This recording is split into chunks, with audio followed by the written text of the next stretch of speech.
बोलिए सियापति रामचंद्र भगवान की जय। बोलिए बालाजी महाराज की जय। बोलिए सदगुरुदेव महाराज की जय। बोलिए माँ सरस्वती माता की जय। तो महाराज, आज श्री रामचरितमानस के 5वें अध्याय में आपका स्वागत है। महाराज, जैसे धुआं भी अगर के संग से, मान लीजिए कि धुआं है, अब मान लीजिए कोई प्लास्टिक जला रहा है, उसका धुआं का सुगंध जो है बिल्कुल दुर्गंधमय होता है, ठीक है। लेकिन अगर धुआं अगरबत्ती के संग से में आ जाए तो वह सुगंधित होकर जग को स्वाभाविक पावन कर देता है। मेरी कविता अवश्य भद्दी है, मैं जो कविता करता हूँ अवश्य भद्दी है, मेरा ना सुर है ना ताल है, लेकिन एक प्रयास है। परंतु इसमें जगत कल्याण करने वाली राम कथा रूपी उत्तम वस्तु का वर्णन किया गया है। इससे यह भी अच्छी ही समझी जाएगी, अगर कोई यह कथा सुने तो इसे अच्छी ही समझी जाएगी, भले मेरी कविता भद्दी हो। बोलिए सियापति रामचंद्र भगवान की जय। महाराज, तुलसीदास जी कहते हैं कि श्री रघुनाथ जी की कथा कल्याण करने वाली होती है और कलयुग के पाप को हरने वाली होती है। मेरी इस भद्दी कविता रूपी नदी की चाल पवित्र जल वाली नदी गंगा की चाल की भांति टेढ़ी है। गंगा की नदी जैसे टेढ़ी बहती है, उसी तरह मेरी कविता भी थोड़ी टेढ़ी मेढ़ी है, लेकिन एक श्री रामचरितमानस का कथा जो इस कलयुग के सभी पाप को मिटाने वाली होती है, उसकी मैं कथा का गुणगान कर रहा हूँ। यह अवश्य ही थोड़ी भद्दी है, थोड़ी बेसुरी लगेगी, लेकिन अगर यह कथा सुना जाए तो इससे सारे पाप मिट जाएंगे। प्रभु श्री रघुनाथ जी के सुंदर यश के संग से यह कविता सुंदर तथा सज्जन के मन को भाने वाली हो जाएगी। शमशान की अपवित्र राख भी श्री महादेव जी के अंग के संग से, मतलब श्री महादेव जी महाकाल में शमशान के राख से महादेव जी का भस्म आरती किया जाता है। क्योंकि श्री महादेव जी, एक बार की कथा है, महादेव जी ध्यान में बैठे हुए थे, राम भगवान के ध्यान में। कुछ लोग मुर्दा को जलाने के लिए, लाश को जलाने के लिए लेके जा रहे थे और कह रहे थे राम नाम सत्य है। महादेव जी ने सुन लिया और उसके पीछे पीछे चलने लगा। महादेव जी उनके पीछे पीछे चलने लगे। अंतिम में शमशान घाट में ले जाकर उस मुर्दा को जला दिया गया। बोलते इसमें राम नाम का चोला लगा हुआ था, जो कफन होता है उसमें राम नाम लिखा हुआ रहता है, तो राम नाम का चोला लगा हुआ था। तो जो राख बचा उसे महादेव जी लगाएं अपने शरीर में, तभी से महादेव जी को भस्म आरती किया जाता है। तो कहते हैं कि श्री महादेव जी के अंग के संग से सुहावनी लगती है। यह राख जब लग जाता है महादेव जी के अंग में तो वह राख भी सुहावनी हो जाती है और स्मरण करते ही पवित्र करने वाली हो जाती है। मंगल करनी कलिमल हरणी तुलसी कथा रघुनाथ की, प्रभु गति कूर कबीता सरति की ज्यों सरती पावन पाथ की, प्रभु सुजस संगति भनीति भली हो यही सुजन, मन भावनी भव अंग भूति मसान की सुमिरत सुहावनी पावनी, सियावर रामचंद्र की जय। प्रिय लागहि अति सबहि मम, भनीति राम जस संग। दारु विचारु की करई, को बंदई मलय प्रसंग। सियावर रामचंद्र की जय। श्याम सूर भी पय विशद, अति गुणद करहि सब पान। गिराग्रम्य सिया राम जस, गावहि सुनहि सुजान। सियावर रामचंद्र की जय। श्री राम जी के यश के संग से मेरी कविता सभी को अत्यंत प्रिय लगेगी, ऐसा मेरा आशय है। जैसे मलय पर्वत के संग से काष्ठ मात्र चंदन बनकर वंदनीय हो जाता है, फिर क्या कोई काठ की तुच्छता का विचार करता है। श्याम गौ काली होने पर भी उसका दूध उज्जवल और बहुत गुणकारी होता है। श्याम गौ मतलब काली गाय का दूध भी उज्जवल होता है, सफ़ेद होता है और बहुत गुणकारी होता है। बहुत सारे औषधियाँ काली गाय के दूध के साथ खाना पड़ता है, बहुत गुणकारी होता है। यही समझकर सब लोग उसे पीते हैं। इसी तरह गंवारू भाषा में होने पर भी श्री सीता जी राम जी के यश को बुद्धिमान लोग बड़े चाव से गाते और सुनते हैं। बोलिए श्रीपति सियापति रामचंद्र भगवान की जय। महाराज तुलसीदास जी यह कहना चाहते हैं कि जो भी श्री रामचरितमानस पाठ का गुणगान करता है, सुनता है, उस श्री राम जी के चरित्र का ध्यान करता है, इस कलयुग में मोह माया मोक्ष को पा जाता है, मोह को त्याग देता है, माया को त्यागने में सक्षम हो जाता है, मोक्ष को पाने में सक्षम हो जाता है और सारे पाप का नष्ट हो जाता है, सारा पाप एक बार में धुल जाता है। यह श्री रामचरितमानस का महिमा है। इस महिमा का गुणगान हमेशा करना चाहिए और इस महिमा का पाठ हमेशा करना चाहिए या तो सुनना चाहिए। जैसे मणि माणिक और मोती का जैसी सुंदर छवि है, मणि माणिक और मोती का सुंदर छवि कितना सुंदर होता है, वह सांप पर्वत और हाथी के मस्तक पर वैसे ही शोभा नहीं पाती है। राजा के मुकुट और नव युवती स्त्री के शरीर को पाकर ही ये सब अधिक शोभा प्राप्त पाते हैं। मतलब माणिक को अगर हाथी के माथा पर लगा दिया जाए तो शोभा पाएगा क्या? नहीं पाएगा। सांप के माथे पर लगा दिया जाए मणि को तो शोभा पाएगा क्या? माणिक को, मणि को, मोती को और सुंदर सुंदर सर्पियाँ को सांप, हाथी और बंदर, शेर, ये सब के माथे पर लगा दिया जाए तो क्या शोभा पाएगा? नहीं पाएगा। तो ये सब शोभा तभी पाते हैं जब राजा के माथे के मुकुट पर जड़ित होते हैं।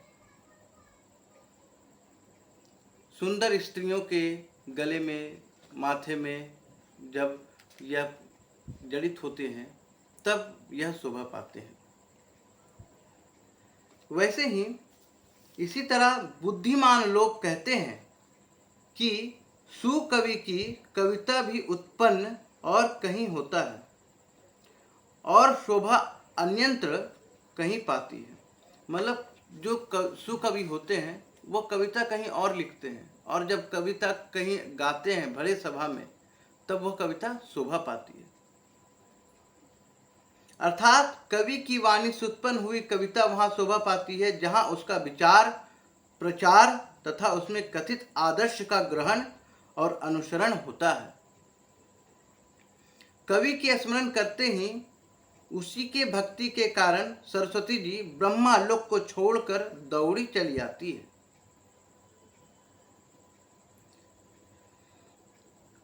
रामचरित सर बिनु अनहवाए, सो श्रम जाय न कोटि उपाय।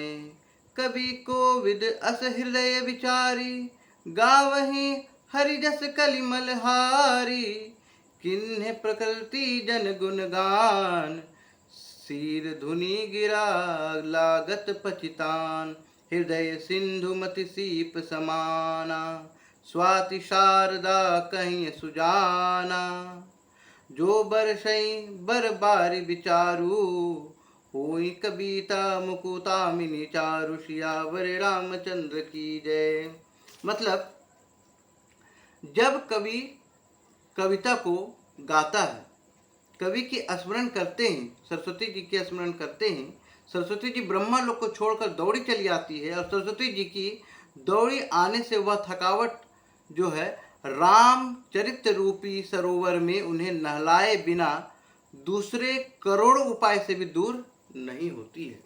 यह रामचरितमानस का महिमा है। कवि और पंडित अपने हृदय से ऐसे विचार कर कलयुग के पापों को हरने वाले श्री हरि के यश का गान करते हैं। श्री हरि का जो नाम है, श्री हरि का यश है, जो उनका गुणगान करने से कलयुग के सारे पाप, द्वेष, क्लेश नष्ट हो जाता है, इसमें कोई संशय नहीं है। आप श्री रामचरितमानस का पाठ कर रहे हैं, या श्री रामचरित का गुणगान कर रहे हैं, या श्री राम भगवान का नाम का जप कर रहे हैं, तो आपके किए हुए पिछले जन्मों का, इस जन्मों का, पिछले समय का पाप कट रहा है। जैसे कोई बच्चा जन्म लेता है तो उसे यह एहसास नहीं होता है कि मेरी माँ कितनी त्याग की होगी, मेरे पिताजी कितने त्याग किए होंगे।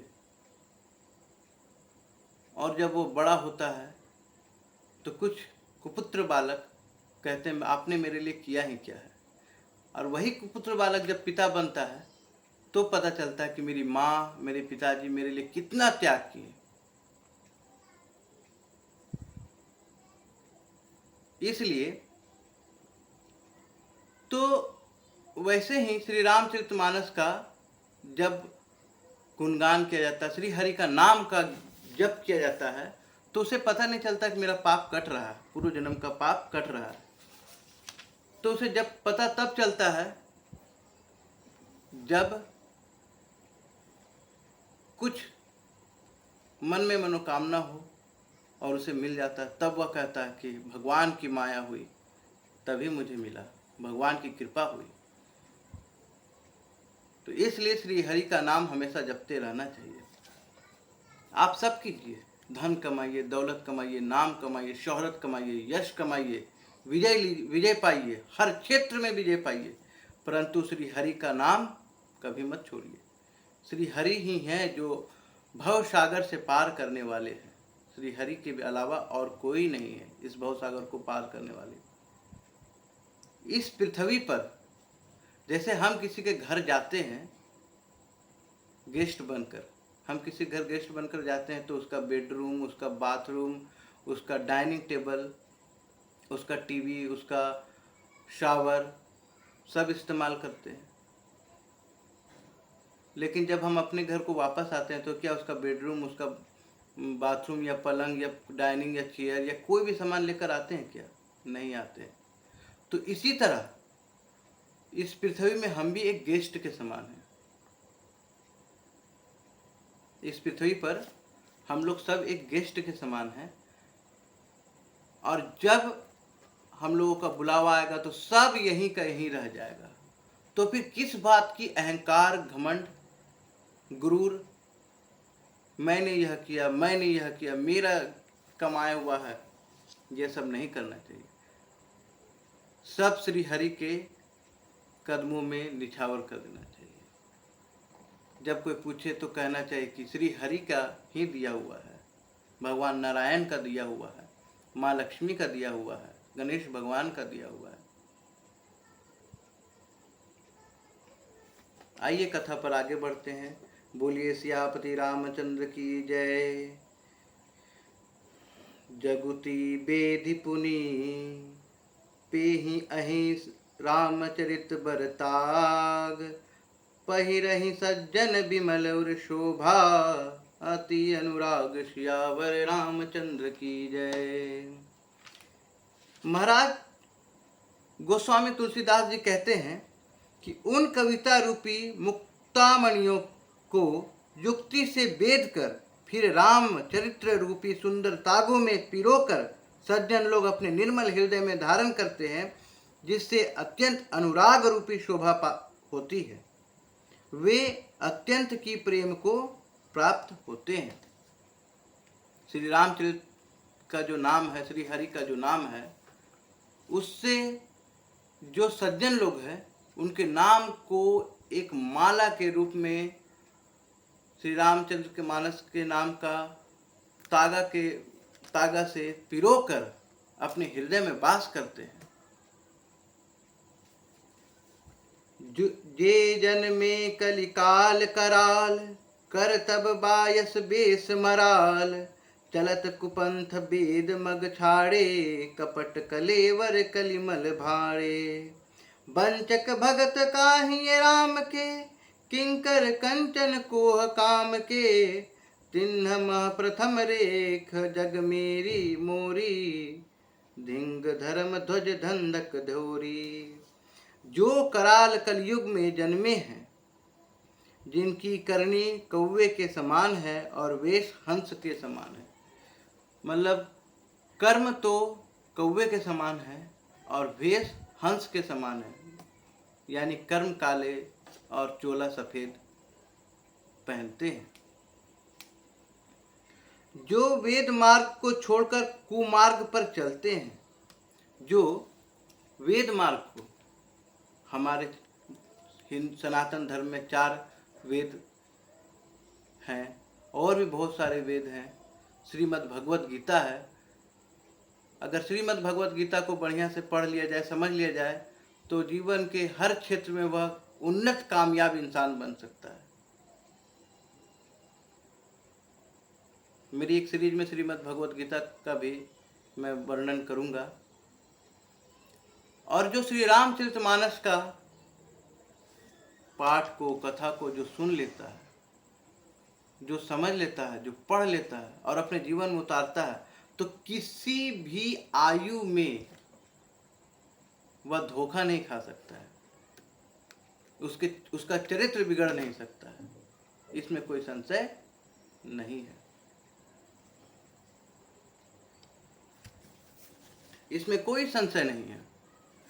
जो श्री रामचरितमानस के पाठ को, जो श्री रामचरितमानस के कथा को सुनता है, अपने जीवन में उतारता है, वह एक चरित्रवान इंसान बनकर तैयार होता है।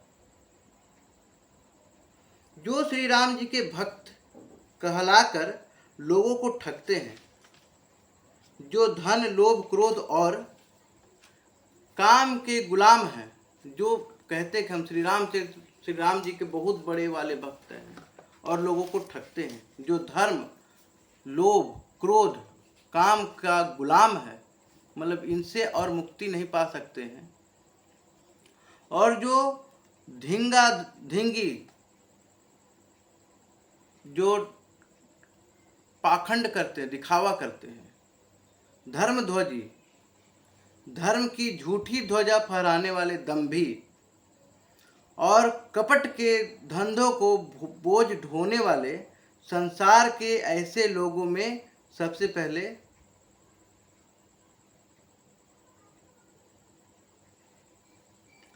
जो अपने अवगुण सब कहूँ बढ़ाए कथा पार नाहि लाहूं ताते मैं अति अल्प बखाने थोरे महु जा नहीं सयाने। यदि मैं अपने सब अवगुणों को कहने लगूं तो कथा बहुत बढ़ जाएगी और मैं पार नहीं पाऊंगा। इनसे मैंने बहुत कम अवगुणों को वर्णन किया है, बुद्धिमान लोग थोड़ी ही में समझ लेंगे। गोस्वामी तुलसीदास जी कहते हैं कि मेरे में बहुत अवगुण है, परंतु मैं श्री रामचरित्र जी का कथा का वाचन करने जा रहा हूँ, जिससे मेरे अवगुण भी दूर होंगे और जो सुनेंगे उनके भी अवगुण दूर होंगे।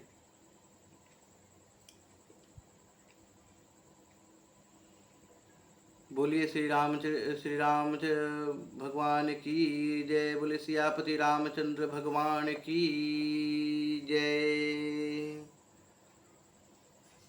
शारद शेष महेश विधि आगम निगम पुराण, नीति नीति कहीं जासु गुण करहि निरंतर गान। सियावर रामचंद्र की जय।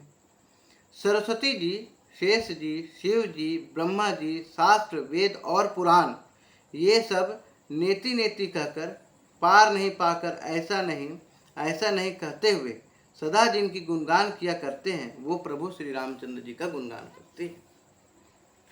सब जानत प्रभु प्रभुता सोई, तदपि कहे बिनु रहा न कोई। तहाँ वेद अस कारण राखा, भजन प्रभाओं भांति बहु भाषा। यद्यपि प्रभु श्री रामचंद्र जी की प्रभुता को सब ऐसी ही जानते हैं, तदपि कहे बिना कोई नहीं रहा। इसमें वेद ने ऐसा कारण बताया है कि भजन का प्रभाव बहुत तरह से कहा गया है, अर्थात मतलब भजन का जो प्रभाव है वह बहुत तरह से मिलता है। अर्थात भगवान की महिमा का पूरा वर्णन तो कोई कर नहीं सकता, भगवान की महिमा का वर्णन तो कोई पूरा नहीं कर सकता, परंतु जिससे जितना बन पड़े उतना भगवान का गुणगान करना चाहिए। जितना बन पड़े उतना भगवान का गुणगान करना ही चाहिए, क्योंकि भगवान के गुणगान रूपी भजन का प्रभाव बहुत ही अनोखा है। उनका नाना प्रकार से शास्त्रों में वर्णन है। थोड़ा सा भी भगवान का भजन मनुष्यों को सहज भाव सागर से तार देता है। मतलब थोड़ा सा भी अगर कोई प्रयास करे, भजन करे, नाम का जप करे, नाम का गुणगान करे, तो उस मनुष्य का भाव सागर से तर जाना बहुत आसान हो जाता है।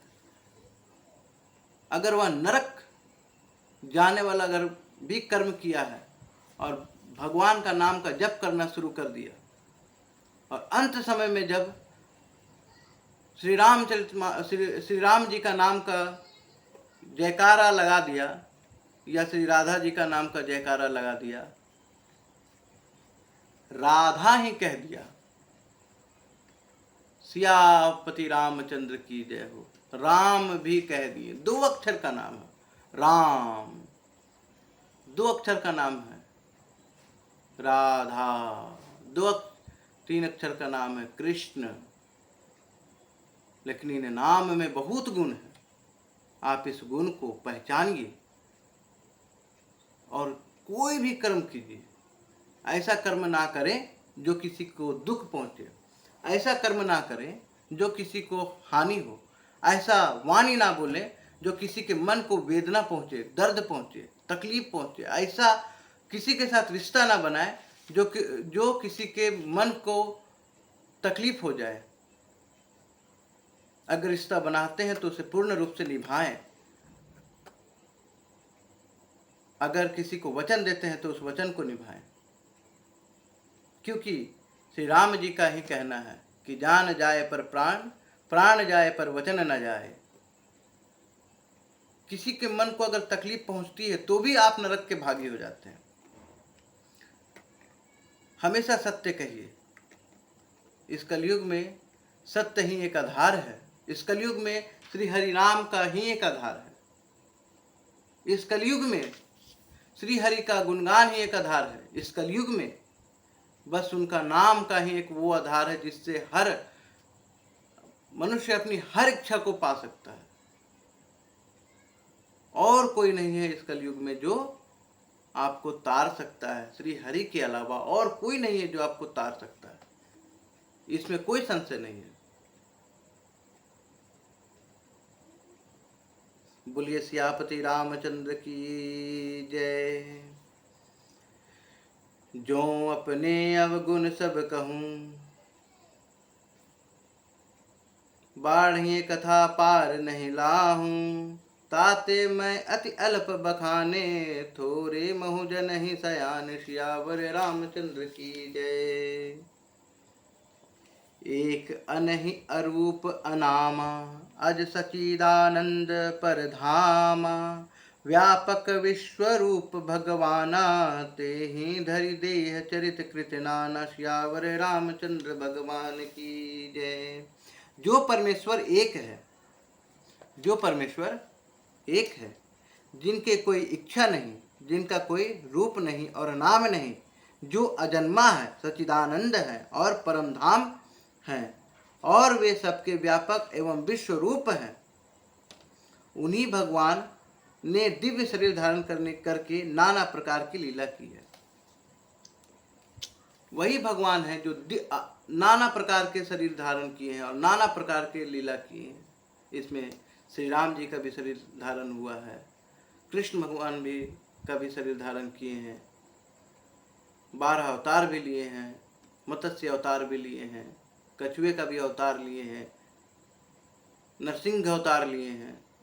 तो ये सब श्री हरि का महिमा है। सो केवल भगत तन हित लागी, परम कृपाल प्रणत अनुरागी। जेहि जन पर ममता अति छोहूं, जेहि करुणा कर किन्हन कहूं। सियावर रामचंद्र की जय। वह लीला केवल भक्तों के हित के लिए है, क्योंकि भगवान परम कृपालु हैं और शरणागत के बड़े प्रेमी हैं, जिनके भक्तों पर बड़ी ममता और कृपा है, जिन्होंने एक बार जिस पर कृपा कर दी उस पर फिर कभी क्रोध नहीं करते। श्री हरि का इतना महिमा है कि अगर श्री हरि एक बार जिन पर कृपा कर दी तो उन पर फिर कभी क्रोध नहीं करते, कभी नहीं क्रोध करते। अगर बड़ा से बड़ा पापी और श्री हरि का नाम का गुणगान करना शुरू कर दिया तो उनके नाम का प्रभाव और उनके यश का प्रभाव ऐसा है, अगर उस पर कृपा हो गया तो उस पर कभी गुस्सा नहीं करते हैं। ऐसा श्री हरि का महिमा है। गई बहोर गरीब निवाजू, सरल सबल साहिब रघुराजू। बूध बर नहीं हरि जस अस जानी, करहि पुनीत सुफल निज बानी। सियावर रामचंद्र की जय। वे प्रभु श्री रघुनाथ जी की गाई हुई वस्तु को फिर प्राप्त करने वाले गरीब निवाज, सरल स्वभाव, सर्वशक्तिमान और सबके स्वामी हैं। यही समझकर बुद्धिमान लोग उन श्री हरि का यश वर्णन करके वाणी को पवित्र और उत्तम फल, मोक्ष और दुर्लभ भगवत प्रेम देने वाले बनते हैं। जो श्री हरि का नाम का गुणगान करते हैं उनकी वाणी भी शुद्ध हो जाती है, मन भी शुद्ध हो जाता है, विचार भी शुद्ध हो जाता है और मोक्ष की प्राप्ति होती है। इसलिए सभी कोई श्री हरि का नाम का गुणगान करें और अपने मन वाणी को शुद्ध करें। आज की कथा का विराम यही करते हैं। जय सिया राम, जय सिया राम।